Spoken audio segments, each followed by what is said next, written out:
Bos días, amiguiños.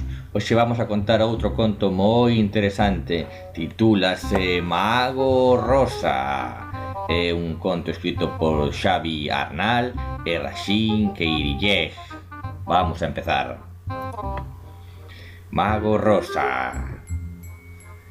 Despois de moitos experimentos, despois de moitos enfados, despois de gritar mil maldicións, un sorriso arrepiante asomou na cara de Mago Rosa.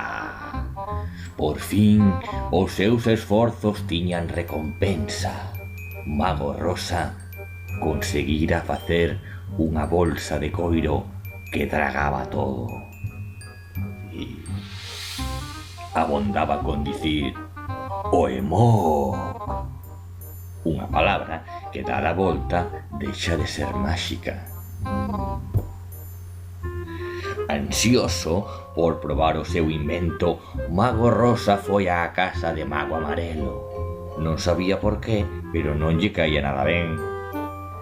Abre a porta, cara de pito. Quero ensinarche algo que non vas a esquecer nunca. Oemok. Os berros espertaron a Mago Amarelo, que se levantou da súa casa amarela e abriu a porta amarela da súa casa amarela, e nada máis velo, Mago Rosa que gritou Oemok. E a bolsa obediente fixo o que tiña que facer. Nunha palabra, papou. Sí. Satisfeito, Mago Rosa decidiu que chegara o momento de encher a bolsa. Empezou polo mercado. Oemok! Gritou sinalando un xamón, 2 chourizos, unha restra de pementos e unha lata de conservas. Oemok! Gritou ao pasar pola xastrería da vila. Oemok! E o pazo máis luxoso da rexión foi o seu. Si. Oemok!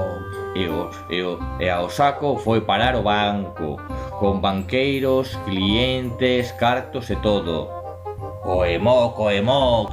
Tan avaricioso era Mago Rosa que en pouco tempo rúas e avenidas quedaron baleiras. A cidade parecía un deserto. Todo o mundo se ocultaba, menos algún despistado. Que miras, páxaro parvo? Oemok! O paxaro non entendía aquela linguaxe e, asustado polos gritos do mago, no canto de meterse no saco, foi voando ata unha maceira. Non hai cousa que se me resista, gritou o mago fora de sí. Oemok, Oemok, Oemok! Entra na bolsa dunha vez!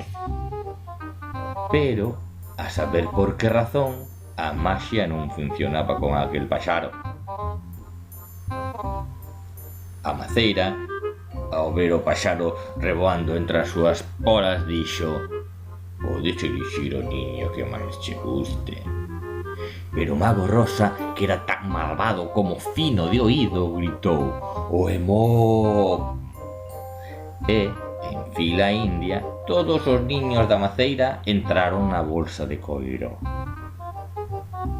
A maceira, empeñada en axudar o paxaro, díxolle: podes comer todas as mazás que queiras. Pero Mago Rosa, experto rosmón, gritou Oemok! E as froitas, unha a unha e sen amorearse, foron petar na bolsa. A maceira falou por terceira vez: podes acubillarte entre as miñas follas. E Mago Rosa volveu gritar Oemok!